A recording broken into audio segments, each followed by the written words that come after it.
Audio 2 पुस्तक समय का सदुपयोग। समय का सदुपयोग करिए, यह अमूल्य है।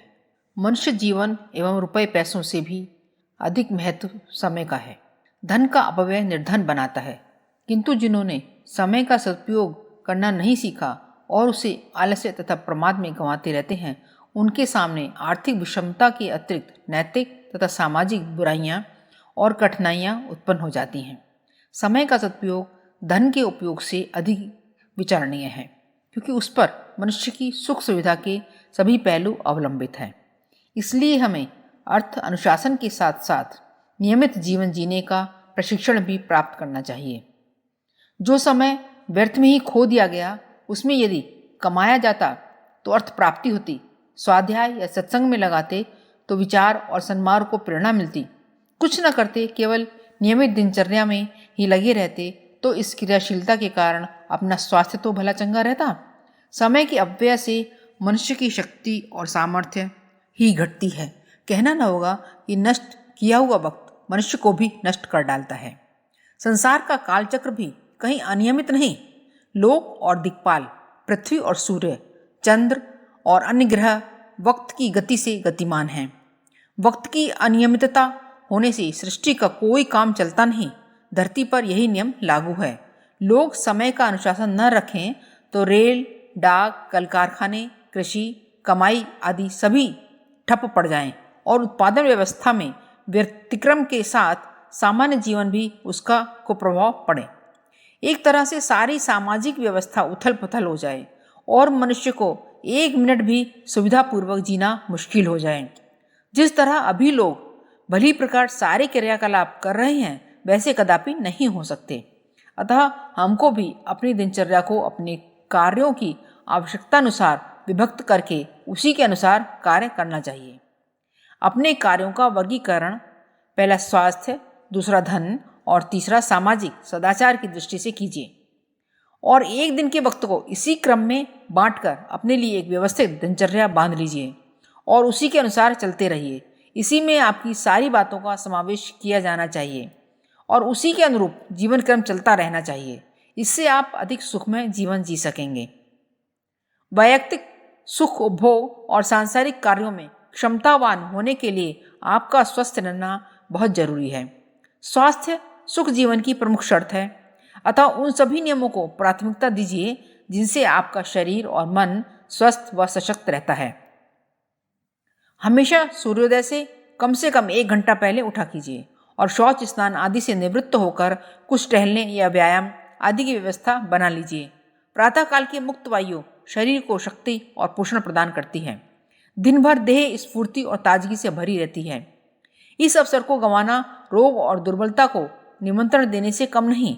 तब भी जो बिस्तरों पर पड़े सोते रहते हैं, वे प्रातःकालीन उषीय रश्मियों और निर्दोष वायु से वंचित ही रह जाते हैं और उनका शरीर सुस्त और निस्तेज हो जाता है। वे कोई भी कार्य आधी रुचि से करते हैं, तद अनुरूप सफलता भी आधी ही मिलती है। दिन भर के कार्यों का अनुमानित आकार भी आप बिस्तर से उठते ही बना लीजिए और उसमें परिश्रम पूर्वक लग जाया कीजिए। सफलता के लिए खीज या परेशानी मन में ना आने देकर मस्ती पूर्वक सुबह से शाम तक काम में जुटे रहिए। यह क्रियाशीलता आपको रोगों और दुश्चिंताओं से दूर रखेगी। यह याद रखिए कि नियमित वक्त पर किया हुआ काम पूर्ण रूप से भलीभांति संपन्न होता है और उसके पूरा हो जाने से आंतरिक उल्लास और प्रसन्नता की वृद्धि होती है। इससे शारीरिक स्वास्थ्य के साथ साथ मनोबल तथा आत्मबल भी बढ़ता रहता है। इसी तरह सायंकाल को भी अपने उन सभी कार्यों की समीक्षा करनी चाहिए जो दिन भर आपने किए हैं। उनमें से कोई ऐसा दिखे जिससे आपके शरीर अथवा मानसिक स्वास्थ्य पर कुप्रभाव पड़ता हो तो उसे आगे के लिए रोकने या कम करने का प्रयत्न कीजिए। सारांश यह है कि वक्त का विभाजन करते वक्त आप स्वास्थ्य की बात को भी ध्यान में रखिए और उसके प्रति बेपरवाह मत हो जाइए। आप चाहें तो वक्त के सदुपयोग और सुव्यवस्थित कार्य प्रणाली द्वारा स्वयं ही स्वस्थ बने रह सकते हैं। कार्यों में इनका दुरुपयोग करने से आलस्य में भी खो सकते हैं, पर याद रखिए इस बात का ध्यान जितनी देर बाद में आएगा, अपने आप को आप उतना ही पिछड़ा हुआ अनुभव करेंगे। यही बात उपार्जन के बारे में भी लागू होती है। शुभ और सुखी जीवन के लिए धन बहुत आवश्यक है। आर्थिक विषमता होने से दूसरे दैनिक कार्य भी कठिनाई से चल पाते हैं। इसीलिए धनोपार्जन के लिए भी समय का सदुपयोग कीजिए। समय के गर्भ में लक्ष्मी का अक्षय भंडार भरा पड़ा है, पर उसे पाते वही हैं जो उसका सदुपयोग करते हैं। आपको जितने समय कार्यालय में काम करना पड़ता है उतने से ही संतोष नहीं हो जाना चाहिए। अपने लिए कोई अन्य रुचिकर घरेलू उद्योग चुनकर भी अपनी आय बढ़ाने का प्रयत्न करना चाहिए। जापान के नागरिक ऐसा ही करते हैं। वे छोटी मशीनों या खिलौनों के पुर्जे लाकर रख लेते हैं और अपने व्यावसायिक कार्य से फुर्सत मिलने पर नियमित रूप से कुछ वक्त उसमें भी लगाते हैं। इन कार्यों में वे अपने परिवार वालों का भी सहयोग कर लेते हैं। खुशहाली का सबसे बड़ा कारण वक्त का समुचित सदुपयोग ही कहा जा सकता है। स्वास्थ्य और धनोपार्जन के अतिरिक्त जो वक्त शेष रहता है उसका सदुपयोग समाज कल्याण के लिए करना चाहिए। वक्त का अभाव किसी के पास नहीं, पर अधिकांश व्यक्ति उसे बेकार के कार्यों में व्यतीत किया करते हैं। ताश, चौपड़, शतरंज, मटरगश्ती आदि में वक्त बर्बाद करने से शरीर और मन की शक्ति का पतन होता है।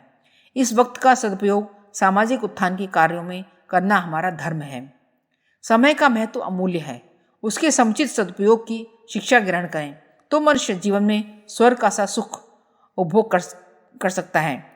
आवश्यक है कि अपने वक्त को उचित प्रकार से दिन भर के कार्यों में बांट लें, जिससे जीवन के सब कार्य सुचारू रूप से होते चले जाएं। हमें इस बात का सदैव ध्यान रखना चाहिए कि वक्त ही जीवन है। यदि हमें अपने जीवन से प्रेम है तो अपने वक्त का सदुपयोग भी करना चाहिए। हम अपना वक्त आलस्य और निरर्थक कार्यों में खर्च ना करें। आलस्य दुनिया की सबसे भयंकर बीमारी है। आलस्य समस्त रोगों की जड़ है। उसे साक्षात मृत्यु कहें तो इसमें अत्युक्ति नहीं होगी। अन्य बीमारियों से तो शरीर सारे मनुष्य जीवन को ही खा डालता है। आलस्य में पड़कर मनुष्य की क्रिया शक्ति कुंठित होने लगती है, जिससे न केवल शरीर शिथिल पड़ता है वरन आर्थिक आय के साधन भी शिथिल पड़ते जाते हैं। हमारी जीवन व्यवस्था के लिए समय रूपी बहुमूल्य उपहार परमात्मा ने दिया है। इसका एक एक दिन एक एक मोती के समान कीमती है। जो इन्हें बटोर कर रखता है, सदुपयोग करता है, वह यहाँ सुख प्राप्त करता है। गंवाने वाले व्यक्ति के लिए वक्त ही मृत्यु है। वक्त के दुरुपयोग से जीवनी शक्ति का दुरुपयोग होता है और मनुष्य जल्दी ही काल के गाल में समा जाता है। इसलिए हमें चाहिए कि समय का उपयोग सदैव सुंदर कार्यों में करें और इस स्वर्ग तुल्य संसार में 100 वर्षों तक सुखपूर्वक जिएं। समय जो गुजर गया फिर न मिलेगा। संपूर्ण समर्थ स्वामी रामदास वक्त के सदुपयोग के बारे में बड़े महत्वपूर्ण शब्द कहा करते थे। एक सदैव पणाचे लक्षण रिकामा जाऊं ने दो एक क्षण। दासबोध 11/3/24। अर्थात जो मनुष्य वक्त का सदुपयोग करता है, एक क्षण भी बर्बाद नहीं करता, वह बड़ा सौभाग्यवान होता है। धन और रुपए पैसे के मामले में यह कहा जाता है कि जिसका खर्च व्यवस्थित और मितव्ययी होता है वही जीवन पर्यंत जन धन का सुख लाभ प्राप्त करता है। उसके खजाने में किसी प्रकार की कमी नहीं आती। ऐसे ही समय की प्रत्येक क्षण का उपयोग कर लेना भी मनुष्य की बुद्धिमत्ता का प्रतीक है।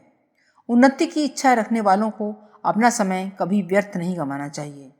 समय का सदुपयोग करने में सदैव सावधान रहना चाहिए। आज जो समय गुजर गया, कल वह फिर आने वाला नहीं है। कार्य चाहे व्यवहारिक हो अथवा पारमार्थिक, जो समय संबंधी विवेक और सावधानी नहीं रखते, उन्हें इसके दुष्परिणाम जन्म जन्मांतरों तक भुगतने पड़ते हैं। आज अपने पास सभी परिस्थितियां हैं, साधन हैं, मनुष्य शरीर मिला है। बुद्धि और विचार की बहुमूल्य विरासत जो हमें मिली है वह यह समझ लेने के लिए है कि आपका समय सीमाओं से प्रतिबंधित है। सृष्टि के दूसरे जीवों में से कई तो लंबी आयु वाले भी होते हैं, किंतु मनुष्य की अवस्था अधिक से अधिक 100 वर्ष है। उसमें भी जितना समय अवस्था के अनुरूप व्यर्थ चला जाता है, फिर शेष बचता है उसका उपयोग यदि सांसारिक और आध्यात्मिक विकास के लिए नहीं कर पाए तो कौन जाने यह परिस्थितियां फिर कभी मिलेंगी या नहीं। आध्यात्मिक जीवन व्यतीत करने वाले भी जब समय का ठीक ठाक उपयोग नहीं कर पाते, इस संबंध में जागरूक और विवेकशील नहीं होते, तो बड़ा आश्चर्य होता है। इससे अच्छे तो वे लोग ही हैं जो बेचारे किसी प्रकार जीवन निर्वाह के साधन और आजीविका जुटाने में ही लगे रहते हैं। उन्हें यह पछतावा तो नहीं होता कि जीवन के बहुमूल्य क्षणों का पूर्ण उपयोग नहीं कर सके। आजीविका भी अध्यात्म का एक अंग है, अतएव संपूर्ण न सही कुछ अंशों में तो उन्होंने मानव जीवन का सदुपयोग किया ही। हाथ पर हाथ रखकर आलस्य में समय गंवाने वाले सामाजिक जीवन में गड़बड़ी ही फैलाते हैं, भले ही वे कितने ही बुद्धिमान भजन उपदेशक, कथावाचक, पंडित या संत सन्यासी ही क्यों ना हो। समय का सदुपयोग करने वाला घसियारा बेकार बैठे रहने वाले पंडित से बढ़कर है, क्योंकि वह समाज को किसी न किसी रूप में समुन्नत बनाने का प्रयास करता ही है। आलस्य में समय गंवाने वाले कुसंग और कुबुद्धि के द्वारा उल्टे रास्ते तैयार करते हैं। कहते हैं खाली दिमाग शैतान का घर। जब कुछ काम नहीं होता तो खुराफाती सूझती है। जिन्हें किसी सत्कार्य स्वाध्याय में रुचि नहीं होती, खाली समय में कुसंगति, दुर्व्यसन, ताश तमाशे और तरह तरह की बुराइयों में ही अपना समय बिताते हैं। समाज में अव्यवस्था का कारण कोई बाहरी शक्ति नहीं होती। अधिकांश बुराइयां, कलह और झंझट बढ़ाने का श्रेय उन्हीं को है जो व्यर्थ में समय गंवाते रहते हैं। मनुष्य लंबे समय तक निष्प्रयोजन खाली बैठा नहीं रह सकता। अतएव यदि वह भले काम नहीं करता तो बुराई करने में उसे देर नहीं लगेगी। उसे अच्छा या बुरा, सच्चा हो चाहे काल्पनिक, प्रत्यक्ष या अप्रत्यक्ष, कुछ न कुछ करना ही पड़ेगा। इसलिए यदि उसे सही विषय न मिले तो वह बुराइयां ही ग्रहण करता है और उन्हें ही समाज में बिखेरता हुआ चला जाता है। मनुष्य के अंतःकरण में ही उनका देवत्व और असुरत्व विद्यमान है। जब तक हमारा देवता जागृत रहता है और हम विभिन्न कल्याणकारी कार्यों में संलग्न रहते हैं, तब तक आंतरिक असुरता भी दबी पड़ी रहती है। पर यह प्रसुप्त वासनाएं भी अवकाश के लिए चुपचाप अंतर्मन में जगती रहती हैं। समय पाते ही देवत्व पर प्रहार कर बैठती हैं। जब यह दिखाई दे कि अब अपने पास कोई काम शेष नहीं रहा, तो मनुष्य अपने निवास के आसपास की सफाई, वस्त्रों की हिफाजत, घर की मरम्मत, खेतों की देखरेख, लेखन, ज्ञान विषयक चर्चा या किसी जीवन उपयोगी साहित्य का स्वाध्याय ही करने लग जाए। इससे टूटी फूटी वस्तुओं की साज संभाल, स्वास्थ्य रक्षा और ज्ञान वृद्धि तो होगी ही। समय का मूल्यांकन केवल रुपए पैसे से ही नहीं हो सकता। जीवन में और भी अनेकों पारमार्थिक व्यवसाय हैं, उन्हें भी देखना और ज्ञान प्राप्त करना हमारा धर्म होना चाहिए। सत्कार्यों में लगाए गए समय का परिणाम सदैव सुखदायक ही होता है। काम न करने का लगातार किसी व्यवसाय में अभिरुचि न होने का कारण यह है कि एक सी स्थिति में रहते हुए मनुष्य को उकताहट पैदा हो जाती है। स्वाभाविक भी है। मनोरंजन की आवश्यकता सभी को होती है। संत महात्मा भी प्रकृति दर्शन और तीर्थ यात्रा आदि के रूप में मनोरंजन प्राप्त किया करते हैं। यह उकताहट यदि संभाली जाए तो किसी व्यसन के रूप में ही फूटती है। व्यसन की शुरुआत खाली समय में कुसंगति के कारण ही होती है।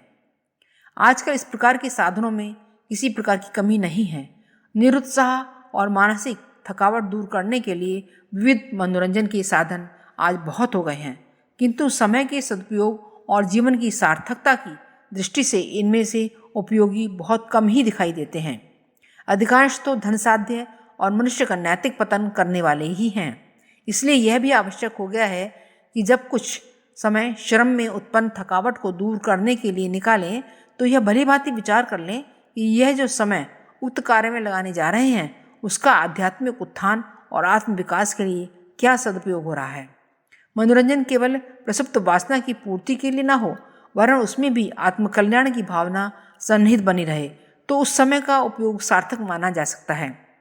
फुर्सत और खाली समय का उपयोग अच्छे बुरे किसी भी काम में हो सकता है।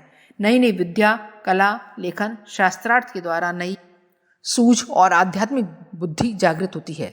इससे अपना व समाज दोनों का ही कल्याण होता है। सत्कर्म में लगाए हुए समय से मनुष्य का जीवन सुखी, समुन्नत तथा उदात्त बनता है। जापान की उन्नति का प्रमुख कारण फुर्सत के समय का सदुपयोग ही है। वहाँ सरकारी काम के घंटों के बाद का समय लोग कुटीर उद्योगों में लगाते हैं, छोटे छोटे खिलौने, घड़ियाँ आदि बनाते हैं। इससे वहाँ की राष्ट्रीय संपत्ति बढ़ी है, लोगों का जीवन सुखी हुआ है और नैतिक सदाचार का प्रसार हुआ है। खाली समय का उपयोग जिस प्रकार के कार्यों में करेंगे वैसी ही उन्नति अवश्य होगी।